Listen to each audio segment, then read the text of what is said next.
Right. ఇక ఇదే అంశానికి సంబంధించి మరిన్ని వివరాలు అంతర్జాతీయ వ్యవహారాల నిపుణులు సంజయ్ పులిపాక గారితో మాట్లాడదాం. సంజయ్ గారు నమస్తే అండి. నమస్తే, గుడ్ మార్నింగ్. గుడ్ మార్నింగ్ అండి. సో ఈ అమెరికా ఇరాన్ చాలా ఉత్కంఠగా ఎదురు చూసిన చర్చలు అయితే విఫలమైపోయినాయి. అమెరికా వెర్షన్ ఒకలాగా ఉంది, ఇరాన్ వెర్షన్ ఒకలాగా ఉంది. సో అసలు వీళ్ళ చర్చల సారాంశం ఏంటి, ఫైనల్ గా అసలు ఏం తేల్చారు వీళ్ళు?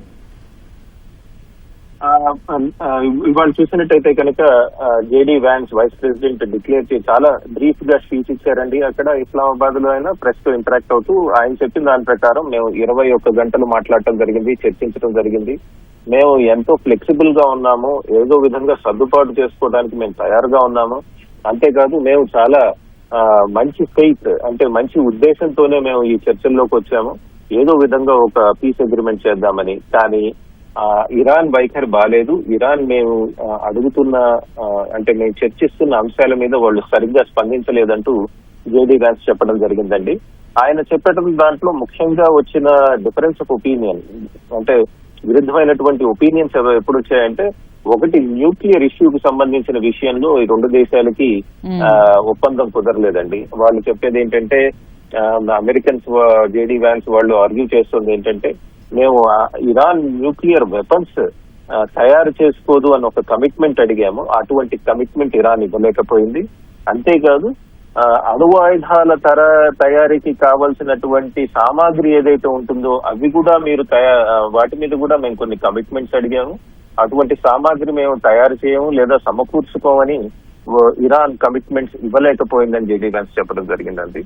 మరో విషయం ప్రెస్ రిపోర్టర్స్ వాళ్ళు అడిగినప్పుడు జేడీ వ్యాన్స్ చెప్పింది ఏంటంటే, ఫ్రోజన్ అసెట్స్ అంటే ఇరాన్ యొక్క డబ్బులు ఏవైతే ఉన్నాయో వేరియస్ ఫైనాన్షియల్ ఎసెట్స్ అంటాం కదా, వివిధ ప్రాంతాల్లో ఉన్నాయి, ఖటార్ లో ఉన్నాయి, యూరోప్ లో ఉన్నాయి, అవన్నీ కూడా అమెరికన్ శాంక్షన్స్ వల్ల ఫ్రీజ్ చేయడం జరిగింది.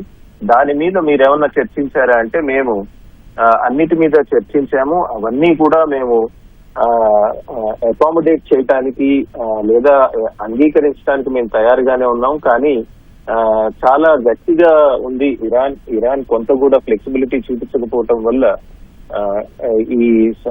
ఈ టాక్స్ ఏవైతే ఉన్నాయో అవన్నీ ఫెయిల్ అయ్యాయని జేడీ వ్యాన్స్ గారు చెప్పడం జరిగిందండి. కాకపోతే మరో పక్కన చూసుకుంటే ఇరాన్ ఏమంటోందంటే, అమెరికన్స్ ఎట్లాగో అట్లా ఈ చర్చల నుంచి వైదొలగాలని ఉద్దేశపూర్వకంగానే ఇట్లా చేస్తున్నారని ఇరాన్ క్రిటిసైజ్ చేయడం జరిగిందండి.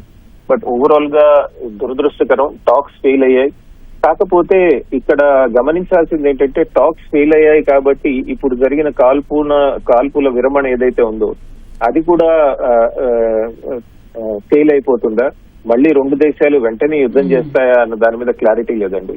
ప్రస్తుతానికి చూస్తే కనుక టాక్స్ ఫెయిల్ అయినప్పటికీ కాల్పుల విరమణ ఏదైతే ఉందో అది కొనసాగేట్టే కనబడుతోంది.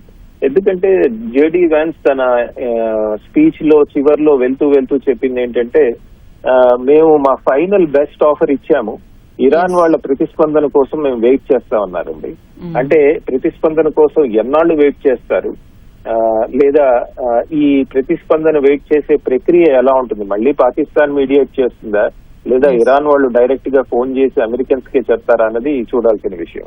అయితే సంజయ్ గారు, మీకే పెద్ద నష్టం అన్నట్టుగా జేడీ వ్యాన్స్ చెప్పడం జరిగింది ఇరాన్ కి. సో వీళ్ళ మొత్తం డిస్కషన్ లో అసలు హర్మూజ్ పాత్ర ఏంటి, హర్మూజ్ అనేది టార్గెటెడ్ గా ఉందా వీళ్ళకి?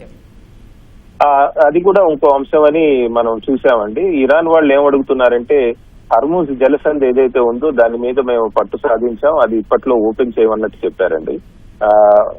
సీజ్ ఫైర్ అగ్రిమెంట్ కాల్పుల విరమణ సమయంలో అమెరికన్స్ చెప్పింది ఏంటంటే, హర్మూజ్ జలసంధిని మేము వెంటనే ఓపెన్ చేసేస్తామని ఇరానియన్స్ ఒప్పుకున్నారన్నారండి. ఇరానియన్స్ అన్నారు మేము అలాంటివి ఏమీ మాట ఇవ్వలేదు. కాకపోతే ఇరానియన్స్ మొన్న వాళ్ళు చెప్పింది ఏంటంటే, రోజుకి 15 షిప్స్ మాత్రమే మేము అలౌ చేస్తాము, అది కూడా మీరు మా మిలిటరీతో సంప్రదించిన తర్వాతే, అంటే ఈ కమర్షియల్ షిప్స్ వాళ్ళు మా మిలిటరీని కాంటాక్ట్ చేసి సంప్రదిస్తేనే మేము ఆ షిప్స్ ని అలౌ చేయడం జరుగుతుందని వాళ్ళు చెప్పడం జరిగిందండి. సో దీని మీద హర్మూజ్ జలసంధి మీద కూడా చాలా డిఫరెన్స్ ఆఫ్ ఒపీనియన్ ఉంది.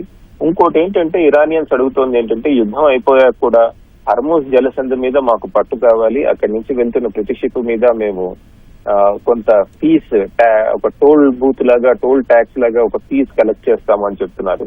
దాని మీద కూడా అమెరికానే కాదు ప్రపంచంలో వివిధ దేశాలు కూడా చాలా నిస్పృహ లేదా డిసప్పాయింట్మెంట్ ని వ్యక్తపరచడం జరుగుతోందండి.